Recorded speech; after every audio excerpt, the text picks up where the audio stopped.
Welcome to this Handheld Press conversation between me, Kate Macdonald of Handheld Press, and Gill Davies, formerly of Edge Hill University, a TH White and a Sylvia Townsend Warner scholar. I'm going to put some slides up so we can shape the conversation around that. Here we go.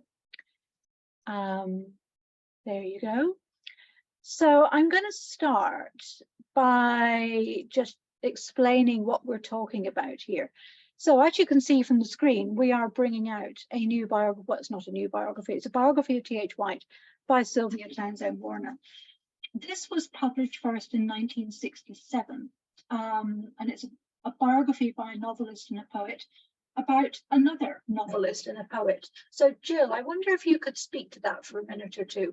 Could you describe how the novelist and poet aspects of Sylvia's life and work made her particularly suited to write this biography back in the 1960s? Well, I guess it's that she had that variety of writing experience. I mean, yes, she was a novelist and a poet. She was a short story writer. She'd written quite a lot of nonfiction as well. So she, I mean, yes, as you say on your slide, there were erudite polymaths, both of them. Both of them tried out different forms of literature and forms of expression. White, of course, went to rather more extreme trials and experiments, and he was a much more kind of active experimenter in life as well as in art. But yes, they had those similarities in that I mean, it was a long, what should we say, it was a significant length of time after Warner had finished her last novel, published her last novel, that she began to write the biography of T.H. White. She'd sort of put novel writing on one side. She was mainly a short story writer by that time, as well as writing a fair amount of journalism and biographical writing, some political writing. And of course, she also wrote an enormous number of letters, was constantly writing her journal and her diaries. And that's something she also has in common with T.H. White, who, well, it was really his diaries and his journals and his letters that become the source of the biography for Warner, because of course she never met him, and there was no other source she could go to. So they have that, they both wrote their lives, basically. They were very powerful individuals in an imaginative sense. Their output as writers is just unique. You can't really classify either of them with other writers because what they wrote was so individual to themselves. I was interested in the fact that they were both quite drawn to fantasy fiction as a way, as I say here, of expressing the torments and sadnesses of their lives. Do you think that's, I mean, it's maybe a bit of an exaggeration for Sylvia. I think it's pretty true for White. What do you think about Sylvia and fantasy fiction? Yeah, I mean, I think it's certainly true for White. I mean, you could say that she begins in Lolly Willows with a kind of fantasy fiction, but it's so rational and it's so ironic and so controlled that it's a game with fantasy fiction in order to do other things, I think. Then again, at the end of her life, I mean, after she'd written this, she moves into those elfin stories, you know, into that kind of fantasy. I mean, I don't know if she does it to express the torments and sadness of her life. I mean, she always seems to me to be writing at a distance from her personal experience in a way that White isn't. Everything seems to be so much more kind of on the surface, so much more difficult for White. Yeah. Yeah. He had a very difficult early start to his life. He did, indeed. And there's a very significant contrast there. Yeah. You know, she had this very settled, very nurturing, both intellectually and emotionally, upbringing. which was just about as opposite to White's experience. As Yeah, certainly as children. But then she did not go to university, whereas White blossomed at Cambridge. That's where he became the TH White we know now. Yeah. Whereas before that, he was just not a happy boy, which was really very sad. And I think the other extreme point of commonality is that they were both gay at a time when homosexuality was basically illegal for men, and for women it was simply invisible and could not possibly be conceived of. I don't think I don't really think that this impacted on White's writing so much, or maybe it did. What do you think? Do you detect LGBT queer qualities to his writing? I think it's difficult because he's in denial to a large extent. He's not at all sure what he is, and you know, to describe him as homosexual is, I mean, it's almost a kind of modern way of thinking about him, because he was really just, I mean, it seems to me, just sort of tortured sexually, and didn't embrace that identity, certainly not in company with others. And he must have known lots of fellow writers, fellow students, people that he mixed with culturally and socially. I mean, we're not talking about the mid-19th century, you know, we're talking about the first half of the 20th century. And I mean, certainly the way that, for example, Warner just becomes, you know, the partner of Valentine Ackland. It's fairly straightforward, you know, she falls in love and that's it, you know, and I don't think she was particularly interested in identifying herself, in labeling herself in that way. No, she wasn't. And I think the key phrase is falls in love. White really never fell in love until his 50s, 60s, when he fell in love with Zed, the teenage boy. Okay, I think we're getting ahead of ourselves a little. Let's move on to another thing. So this biography, our edition, our glorious, fabulous edition. So it has a new introduction by Gill, which goes into how Sylvia wrote the book and what Sylvia did in telling White's story. So in a way, it's like it's a paratext, if you like, to the biography itself, which is, again, there's a story of White which is nested inside Sylvia's interpretation of White's life, and then you have given it an extra layer. The bibliography I've updated, and in my former life as an editor, editing bibliographies was my favorite task ever. So I really went to town on this, and I scoured the British Library and made sure I had all the references for everything White ever published. That was a joy. And then updating the index, which was interesting, because Sylvia certainly contributed to the index, even if she didn't do it herself. I suspect the publisher had an indexer do it, and then she went over it. But as I was proofing the book for publication, it's a mistake to say I'm editing it, because I'm not changing anything except for obvious typos. But I was integrating Sylvia's footnotes, because we already had notes.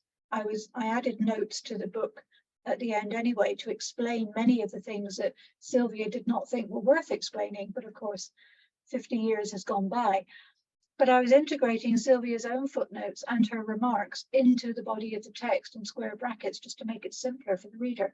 And that was very strange. It was like treading in her footsteps. A real sense of, not haunting, as I said earlier when I gave the earlier talk this afternoon, but certainly a presence, real sense of presence. So looking at White's life, galloping through it, once he went to Cambridge, his life blossomed, as I've said already. He became a prep school master. First books came out, first poems, then 2 detective novels. And then miraculously, he became head of English at Stowe School for 4 years, which is quite something for a man who's only taught for 2 years in a prep school to go into a slightly older range of teaching. But he was a brilliant teacher. And he wrote They Winter Abroad under a pseudonym, because it was scandalous and riotous and all about sex amongst the intellectual classes on Capri, as far as I can remember.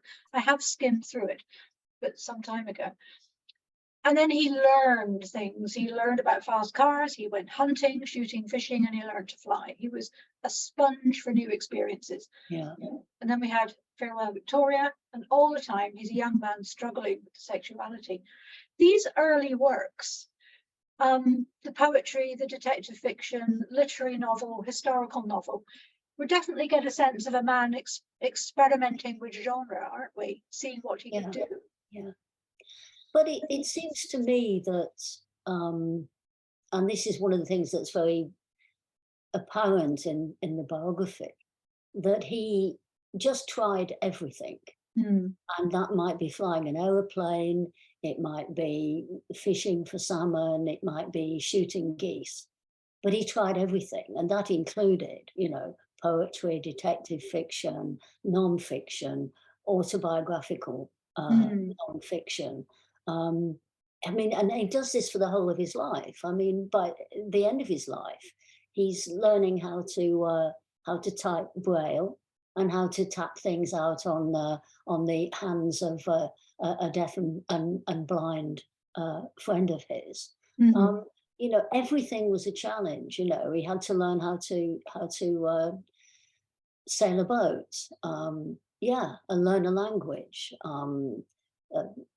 Latin or whatever it happened to be when he was doing the Book of Beasts. You know, he just wanted to just master things. Yeah, and it was mastery. It wasn't so much it was a challenge, which now has a sense of, right, I'm up against a challenge, I have to take a deep breath and tackle it. For him, it was like, I want to plunge into this new thing and master it. Yeah, he wanted to own every subject, to become expert at it. Yeah, and of course, the best example that everyone's familiar with is the one that you haven't got onto yet, which is the Goshawk. Yeah, the Goshawk. So here we have a picture here of White. All these pictures, by the way, are taken from the first edition, which I have a copy of, which were not included in the Oxford University Press paperback, which is the one I grew up reading. And the pictures have long since disappeared. All we have are these fairly bad reproductions from the 1960s in this hardback by Jonathan Cape. So I can scan them, but there's no way they're suitable quality for reproduction in our book. So we do not have the pictures, but they're worth looking at. The one the one on the previous page, he looks like, you know, the great god Pan. He does, yeah, and I think that's possibly why it was kept, because he was rather taken with it. Yes.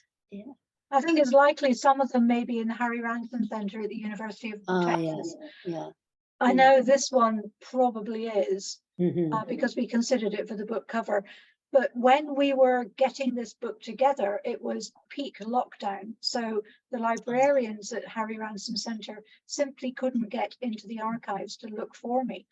All they could do was get me the oil painting, because that was in a separate space, so they could get at it. Everything else nobody could access. So we were working under a certain amount of constraint for this. So after Stowe, White was earning enough money to decide, I'm going to stop teaching, I'm going to write. So he rented this cottage in Stowe Ridings, a gamekeeper's cottage, principally so he could learn to master hawks and to man a hawk, which involves staying up for a long time all night to stop the hawk sleeping, and thus the hawk's will is bowed to the human. He put his memoir together, England Have My Bones, which is fantastic. And Brownie the red setter came into his life. This is a lovely young dog who decided when he was in Norfolk goose shooting that she would become his dog. And White did not realize until many years later when she died just how unconditional that love was. So he was a man who people did not love easily, but this dog loved him completely, and she was really important for him. The other thing that came out of the Stowe Ridings period, 3 years there, was the writing of The Sword and the Stone, which is now the book that people know White by, mainly because of the Disney cartoon, but also for people who have also read books as watched the Disney cartoon. The Sword and the Stone is the most famous book he wrote. It may not be the best, but it was the big one, the famous one. And it became US Book of the Month, which meant he had a huge amount of money and had to decide what to do with it a bit later. But before any of that could be decided, the war. The war was a problem. And this is a very difficult period, I find, for people who come to White, because to realise that he took himself off to Ireland for 7 years to effectively be a conscientious objector, not doing anything to support the country he loved, except writing books about anything he wanted to write about. I know I found this quite difficult when I first read it. It's not the behaviour I would have expected. What do you think, Jill? Yeah, I mean, it's, and I don't think Warner ever really gets to the bottom of it. She lets him, as she always does throughout the biography, she lets him speak for himself and account for his actions. But the stereotype, in a way, that he's been building up through his life, which is of this man of action, a man with control, and also, as you say, a great patriot, or at least, if not the patriot, a man who loves England. Yeah. The biography has several pages of quotations from his letters, and especially his letters, but to an extent, sometimes his journals too, in which he's justifying his actions. And he does seem to be desperately justifying those actions. And I don't think he ever actually refers to himself as a conscientious objector. No, he doesn't. He doesn't, because that would be too political. That would be, in a way, one of the points that Warner makes, and I can't remember the exact quotation, but she talks about him being like a man in the center of a kind of raging thunderstorm, looking at something with a torch. The lightning's going on all around him, and all he's doing is kind of looking at his tiny little corner with a torch. And there is a sense in which it's always about him. Yes, absolutely. Yeah. It's not, I mean, he mentions, the Nazis, briefly, but no, the contrast with Warner couldn't be clearer. Her political engagement, her commitment, her community involvement as well, working exactly. for WBS. Yeah, exactly. Yeah. So yes, it's a peculiar time, and the fact that he goes to Ireland, and he goes into the middle of nowhere, effectively, and lives amongst very ordinary people, and there's a kind of hiding. I mean, clearly he can continue to write, he can continue to communicate, but letters were censored. He doesn't know what's going on for his friends to some extent. And I think Warner also points out that he doesn't understand how difficult it is back in Britain for the people he's writing to, as he kind of, goes out in the woods and on the moors, and, And he has all the butter and cream and eggs he could possibly want to eat. Yes. Yeah. Yes, he was extremely self-centered in that regard, but he could not help himself. The idea of White contributing to a community the way that Warner and Valentine did, even if he would have been called up. I mean, how old was he? Gosh. Well, he was in his 50s, so okay, 40s or 50s, yeah. I think he was 40s. He was born 1906. 40s, yeah. He was late. He was on the older side, but he would have been in the army, unless a job could have been found for him to work in the civil service in propaganda. But even then, it would have to have a good reason for not putting him into uniform. But he could never have worked in the civil service. He would never have been restricted by civil service and bureaucracy. It would have been a disaster. And it may well have been the best thing for the civil service that White did not go into it, because but also he justifies what he's doing by saying that he's contributing to civilization and the defense of civilization by continuing to write his books. And that is one of his main justifications. Yeah, it's extremely egotistical. Yeah. As you say, I hadn't really thought about this before. Pretty much everything he did is for himself, but it's also at this stage about Brownie. I do remember reading one of the reasons he set out for I cannot join the army is what would happen to my dog. Yeah. He could not trust anyone else to look after her, which is not really much of an argument, but it's still this is like the only being for whom he had any strong regard, any sense of responsibility for, is his dog. Yeah. Yes, it's a very strange period, and out of it comes some very strange books. The Yeah. Witch in the Wood is bizarre. It's powerful and important. It's a sequel to The Sword and the Stone, as is The Ill-Made Knight. Both are reworking the Arthurian stories, but they're bitter, hard, and difficult books. I mean, some of them are full of joy and imaginative genius, but good Lord, they're not happy reads. They're not joyful. They are very, very searching and unforgiving to, I don't know, to the knight, to the characters. They're strange. And then we have The Godstone and the Blackamoor and The Elephant and the Kangaroo, which are the two Irish books, which are so tactless and so faultless, writing about the people amongst whom he was living, who had given them so much friendship and support, and he treats them like peasants. It's embarrassing in a way, because he doesn't realize, he doesn't think it's not, he thinks it's funny that they behave like this. He doesn't think about their feelings. And Sylvia is rightly extremely stringent with him about this behavior. She disapproves heartily of how he behaved. Well, as you said, she was busy working with her community of people who you might also say were very different, in temperament and social background to her. Yeah. But, they were part of her world in a way that these people weren't part of White's world. He didn't really have a world. He just isolated himself. And this photograph, which always makes me think of a tramp, it's terrible. It looks like he's been a really, really bad time, or he's soaking wet. Difficult to tell. He doesn't look in a good way, and that's a picture taken when he was in Ireland. And the other book he wrote in this period, which was published a bit later, was Mistress Masham's Repose, which is a marvelous, marvelous novel. Again, it's marketed as a children's novel, the way that Sword and the Stone is often marketed, but it's for adults, but it's about a world in isolation, about an isolated community of a young girl, the bullying governess, the evil vicar, and the Lilliputians escaped from Gulliver's Travels. So it's imaginatively stupendous, but I think indicatively it's about an isolated community, an isolated group trying to work out their own troubles. And then he goes back to England. He lives for a couple of years in Yorkshire. He has a new dog because Brownie had died in Ireland, which was, as I said before, devastating. He has a new dog called Killy.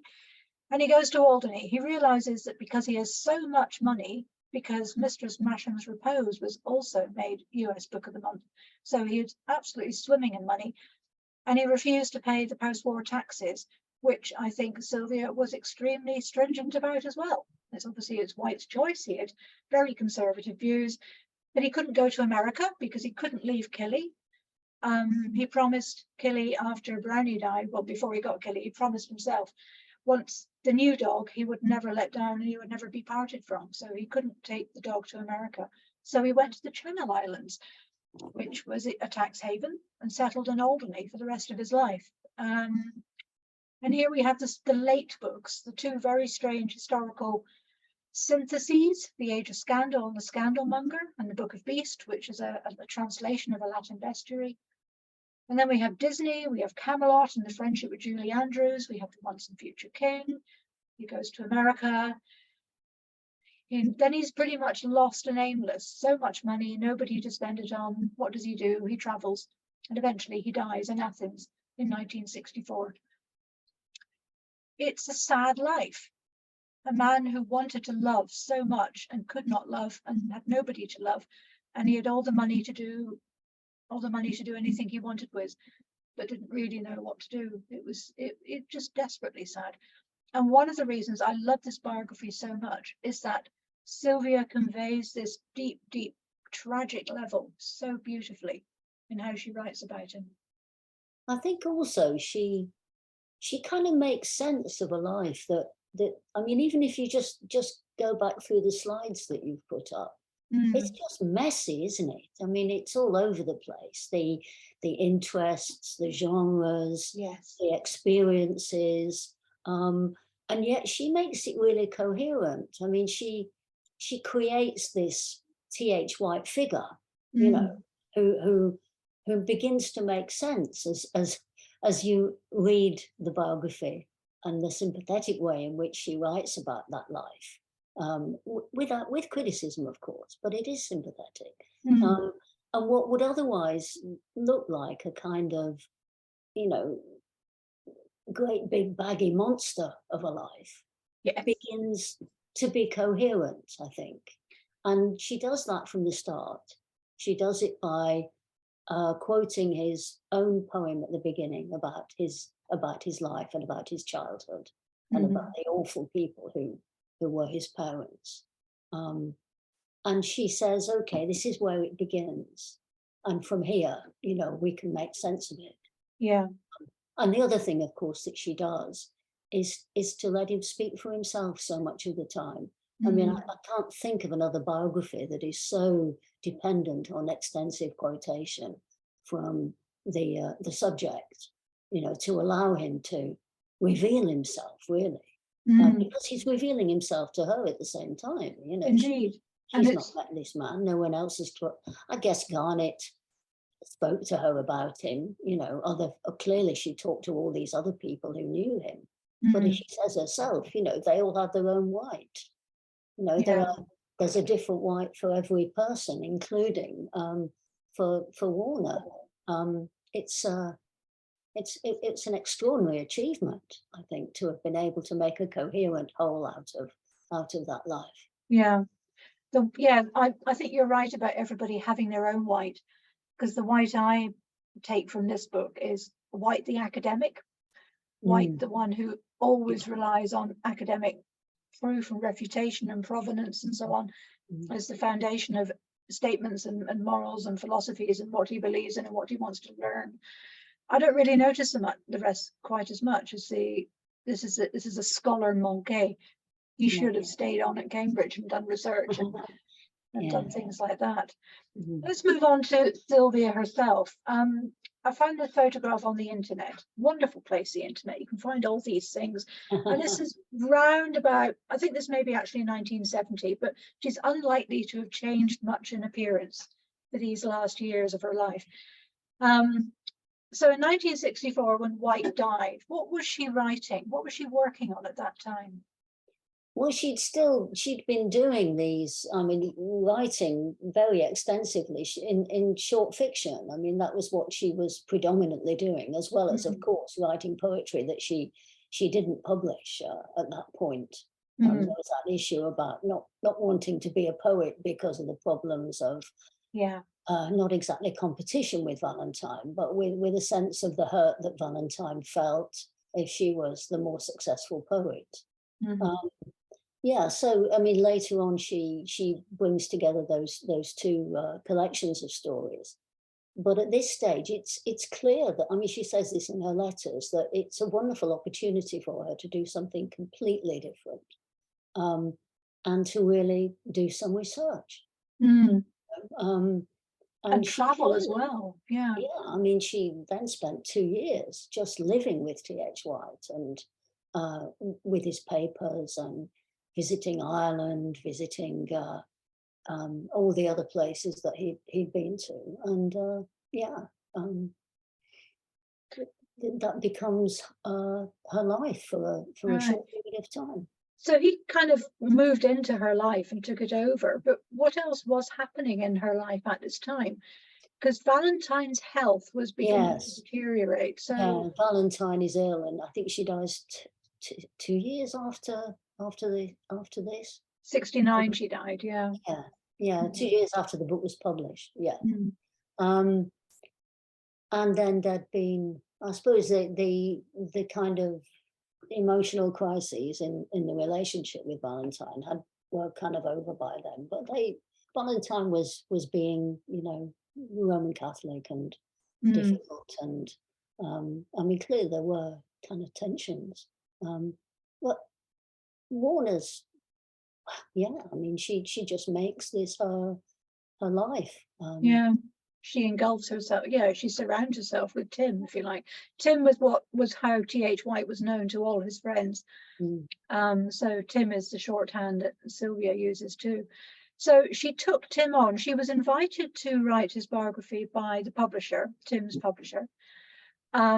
She was not the first choice. but she had been recommended by Sir John Verney, who Yeah. had been a friend of Tim's in Tim's later years in Florence, and presumably also knew of Sylvia, and knew of Tim's high regard for Sylvia's novel, The True Heart, I think it was. So that was interesting. Mr. Fortune's Mr. Fortune's Yeah. Maggot, yes, one of the early ones, Yeah. which has a homosexual subtext. Of course. In fact, major text, not really subtext at all. So that's interesting. Yeah. So Sylvia's presented with this proposition, and tell us what she did. How did she decide that she would actually take it on? Because it wasn't instantaneous, was it? No, I mean, she, first of all, was very kind of modest and said, well, you know, David Garnett's working on the letters, so maybe he would be a better person to do the biography as well. And then she went over to Alderney to have a look at his house, and I think a preliminary look at some of the papers, and that was it. You know, she knew that she wanted to do it, and that, you know, she talks about being kind of haunted by his presence as she went around the house and saw because of course he'd left it intending to return.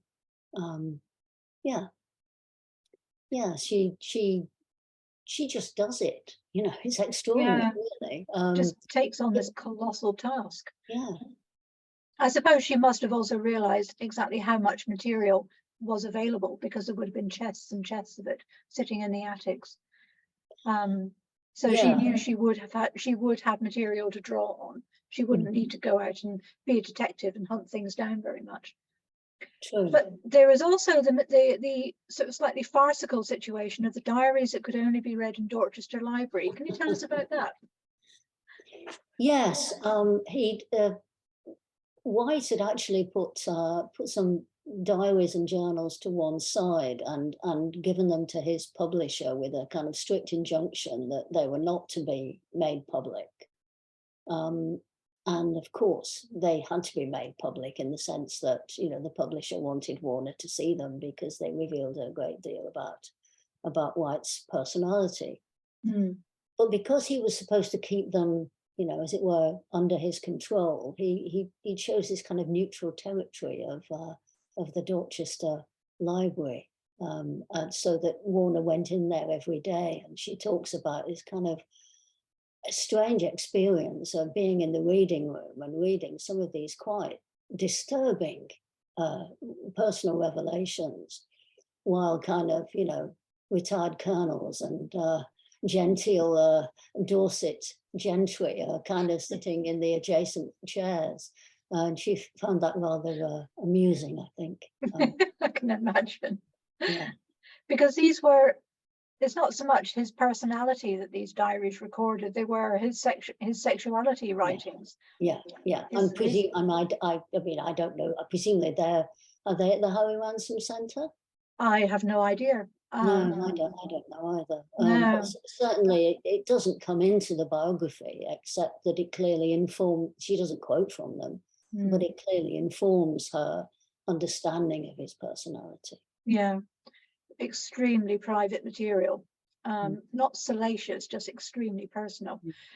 So looking at TH White in Sylvia's oeuvre, where do you think it sits? I mean, if you're talking about a top 10 Sylvia book, would this be in the top 10 or the top 5, or is it not at the same level as some of the more important books like The Corner That Held Them and Lolly Willows, which are my two favourites?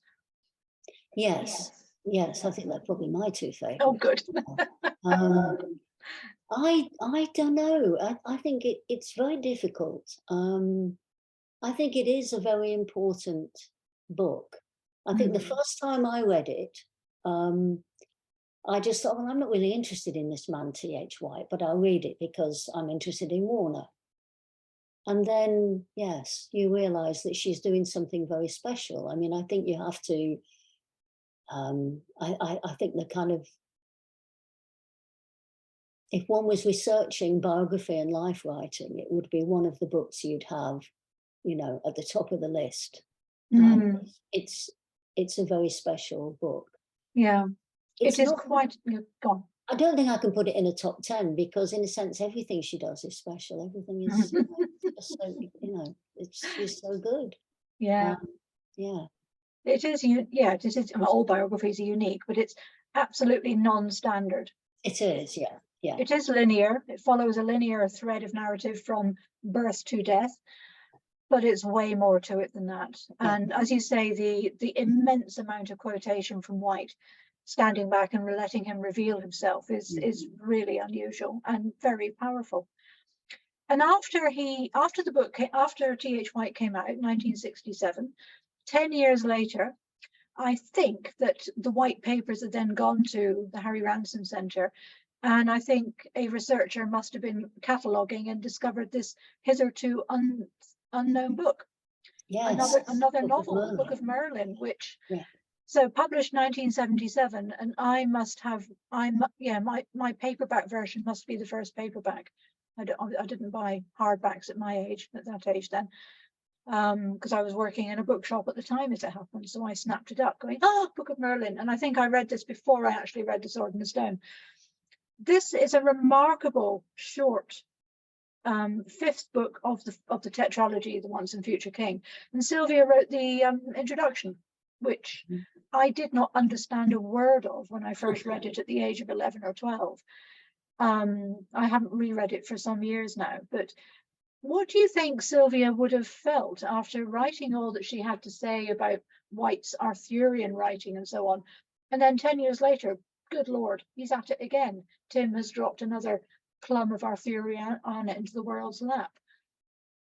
Oh, I don't know what she thought. I mean, she clearly was very, very pleased to be able to do the introduction, and was enthused about it. Yeah, I mean, she just goes.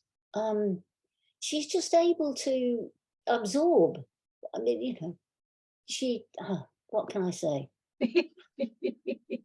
It came out at the same year that Kingdoms of Elfin was published. It did, yeah. Which is a nice coincidence. Yeah, so it is. Yeah. In the interim 10 years, she too has recreated a whole new tranche of fantasy writing, and pretty much invented a new subgenre in fantasy, of dark fantasy in a way. Well, not invented. I think the fantasy community might have something to say about that. But anyway, within the Warner oeuvre, she's done something quite new in the interim, and then White arrives again back in her life briefly. Yeah, well, you'd be pleased to know that Janet Montefiore is happily adding information and correcting us and doing whatever is necessary in the chat, so we can pursue that. Marvelous. Yeah. Right. So, drawing this tiny slideshow to an end, to remind you the book's out, $13.99, all good and useful bookshops. And I will stop the sharing now. And now we have question time. I can see two thingies in the chat. Here we are. Interesting point from Janet. Thank you, Janet. So White was in his 40s when the war began and had TB as a young man, which he had. So the army might not have taken him. That's a really, really good point. I had completely forgotten that. Janet, is there anything else to say about that? I don't think Warner brings it up in the life, but it occurred to me. It's a bit like Orwell. I mean, Orwell wouldn't have been eligible because he'd had TB. Yeah. And anyway, I should think any intelligent recruiting officer would look at White and think, I can just imagine White saying, "I can fly an aeroplane." Which he did say, of course, yeah. He would have been such a liability, yeah. Okay, it's a good point. Interesting. So you think she must have read a version of the Book of Merlin when she wrote the life. I had forgotten that. Does she describe it? Or she or does. Notes, perhaps. Yeah, because it's about it is that it was that he wrote this fifth part, and Jonathan Cape were dubious about it. And I do feel for White's publishers. Apparently, the reason why White never really corrected it was that he never felt able to do so until something was in galley proofs. So they didn't produce galley proofs, so he could not correct it. Imagine handwritten corrections, although galley proofs are massive rewrites. Imagine being a printer and making sense of that. takes you back to Dorothy L. Sayers' Gaudy Night, where one of the Dons is wrestling with Yes. several generations of galley proofs, and they're all over the floor. Yeah, just like Miss Lydgate. Yeah. Exactly. A But it hideous, wasn't hideous about- scenario. You're quite right. Are there any questions for Gill, or indeed anyone, about T.H. White, his life, his biography, or Sylvia's writing? Well, Jill, how do you feel about, it's something you've not mentioned, but a quite important part of the last part of the story is White's passion for the boy she called Zed, who was actually the oldest son of John Arlott, the cricket commentator. Yeah. What do you feel about her handling of this? Do you think, after all, Jim must have been underage? And is she a bit whitewashing pederasty, or is she just being sympathetic and measured? Well, I mean, she's very careful, I think. She's careful to point out that White did not pursue the sexual interest, you know, that he writes about love. It's ambivalent. It's ambivalent, I think. Sorry? The letters she quotes, you could conclude from them that they did have some sort of sexual relationship. Do you think so? I don't think so, because I've looked at that quite carefully. I believe Sylvia when she said that White did not act on his desires, and I think White says that himself. I mean, it's possible there are letters extant that we're not quoted from that prove otherwise, but that's the position she takes, I think. But even if they didn't have sex, which I still think is a moot point, obviously White spoiled her rotten. It might not have been very good for him. Yeah, sure. But then he spoilt all kinds of people, didn't he? I mean, that seemed to be one of the ways in which he tried to, you know, elicit people's affections. I mean, he was doing that with all the summer children, but he was also doing it with the deaf and blind people who came to visit. He seemed to have that need to and then of course the family who adopted him and who he adopted in Italy. I mean, there's a kind of promiscuous spreading of signs of affection. More than that, I think. Which I imagine is how he also related with Zed. Yeah, I thought rather well of White.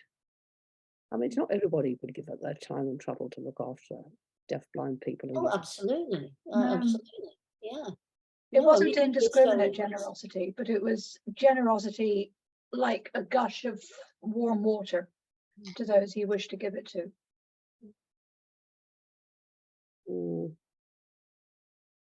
I mean, it's always difficult, isn't it? Because, you know, it's such a delicate subject now. And yet, I guess, certainly when White was growing up, and in that kind of culture of, what can we say, a sort of university culture, the, you know, pederasty, if you like, was something that might seem, you know, to have classical sources and so on. I don't think Warner's remotely interested in any of that. I think she's only interested in identifying the things that made White's life difficult for him, rather than making moral judgments. I don't agree. But I think she would make moral judgments if she'd felt that he'd overstepped the boundaries. That you don't agree? No. No, I mean, I think the thing is full of moral judgments, and it's part of its glory. She's constantly. Yes, I meant about his particular love for Zed, which was your original question. Yeah. Yeah. She's very careful not to mention Zed's name. I mean, it is possible to look him up now, but when that book came out, nobody could have known who he was unless you'd been there, which was completely right and proper. Yeah. I only found out actually by having a look at my old copy of The Once and Future King and seeing that it was dedicated to J.A., and I thought, oh, is that anything to do with the Arlotts, I wonder? Wow, that's quite a guess. A biography, and it was. And John for, Arlott turned up, didn't he, at Sylvia's house to sorry, yes, to talk to her about being discreet. did he? Yes. Yes, Well, I did. never. Okay, that's interesting. Yeah. And Well, She hated him, didn't she? That was, you know, he's a rather beloved, cozy figure of English broadcasting. Yeah. no, Mm. indeed. Really loathed him, and which makes you feel that, I don't know, that there must have been some way that John Arlott felt that there was something deeply improper in White's relationship with Yeah. Jim, and Mhm. Warner obviously felt that he handled that in a way that was sort of morally ugly. Mm. Mm. She wrote in her diary, "Oh, Tim, what awful friends you made." Mm. Oh dear.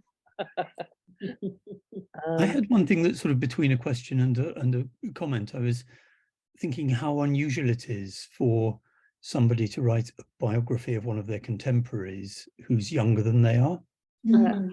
And I was, trying to think of other examples, which I can't offhand, but it feels as though some of the sort of rather dispassionate and ironic qualities of the biography do come from Sylvia's seniority, in a way as a writer, but also as someone who's a bit older. Mm. Mm. Yes, doesn't she say in one of her letters, "I find I am writing this biography from the viewpoint of an aunt with a capital Yes. A." Yeah. Yeah. It certainly informs her views of how he behaved during the war and his complete incomprehension about what Garnet, for example, was undergoing, because she too had been suffering with the shortages and the red tape and so on that White simply couldn't understand. So she's, yes, acerbic, I think, is a good word. Acerbic is a word that applies to Sylvia quite a lot, especially in White's context. I guess one of the things about Sylvia being, in this aunt situation is that she is actually a Victorian. Mm. And the things you were saying, Gill, about how much she lets White speak for himself, that does feel, one of the real kind of glories of it. I mean, in a way, though, the work of the arrangement of the quotation is, absolutely masterly. Mm. And she does let quite a lot of other people give their impressions of White too, without trying to bring them all together in, a biographer's kind of single overview. Yeah.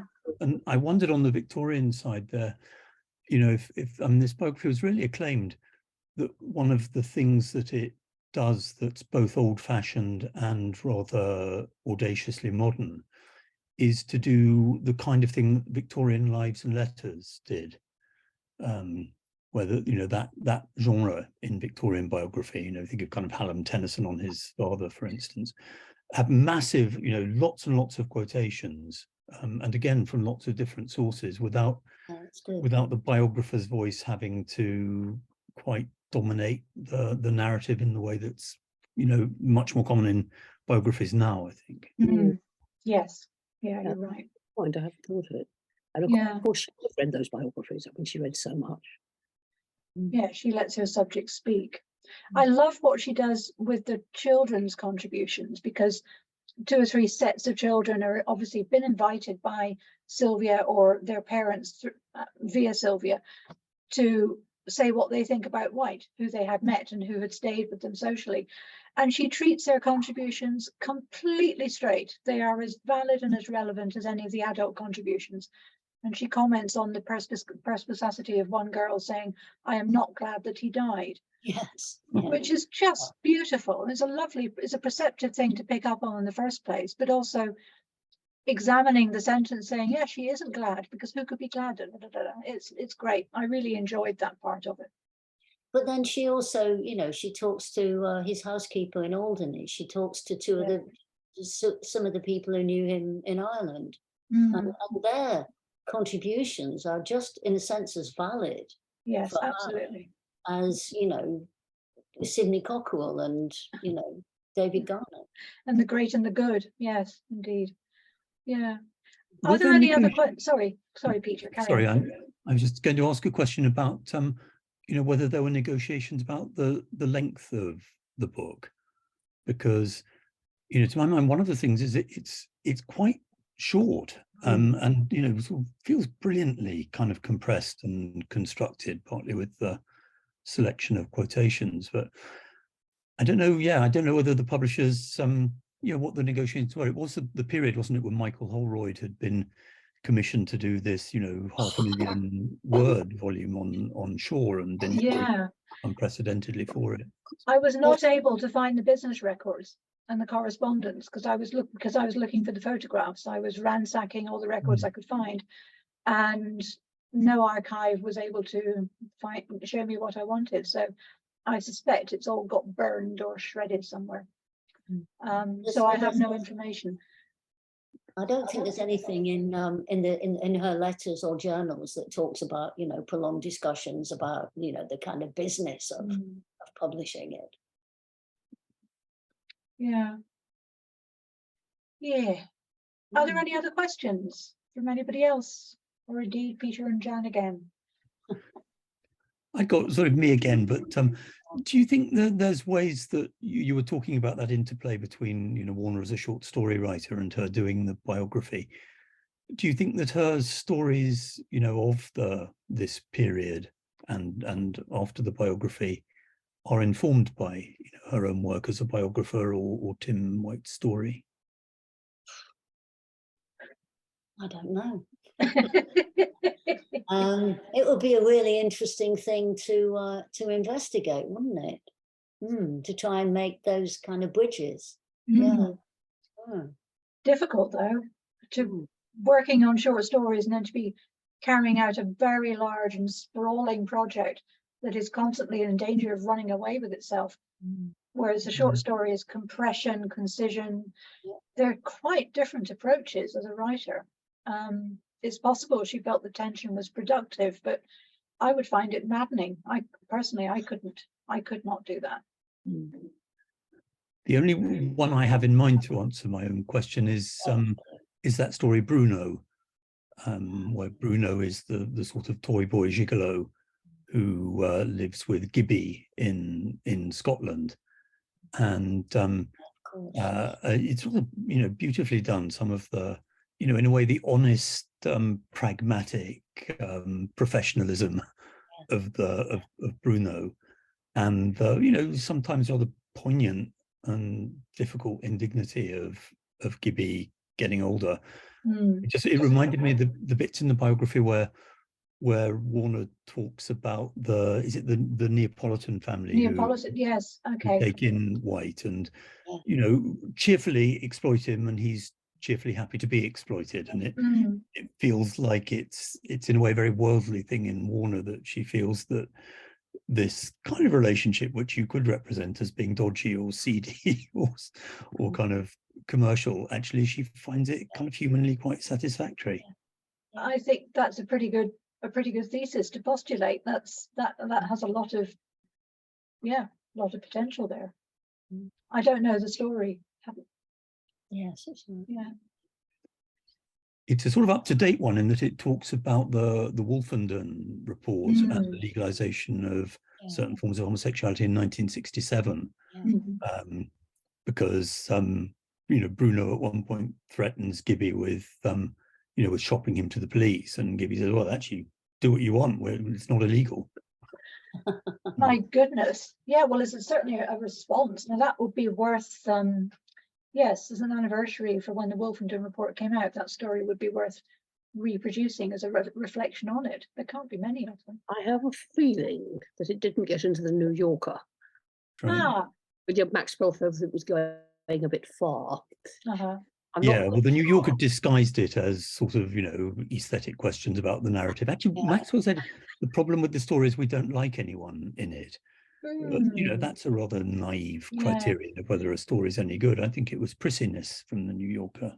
Probably the New Yorker more than Maxwell. And did the story get published in a collection subsequently? Or... Yeah, The Innocent and the Guilty in 1971. Okay, I think I have that. In that case, I've not read The Innocent and the Guilty properly. Whoops, my bad.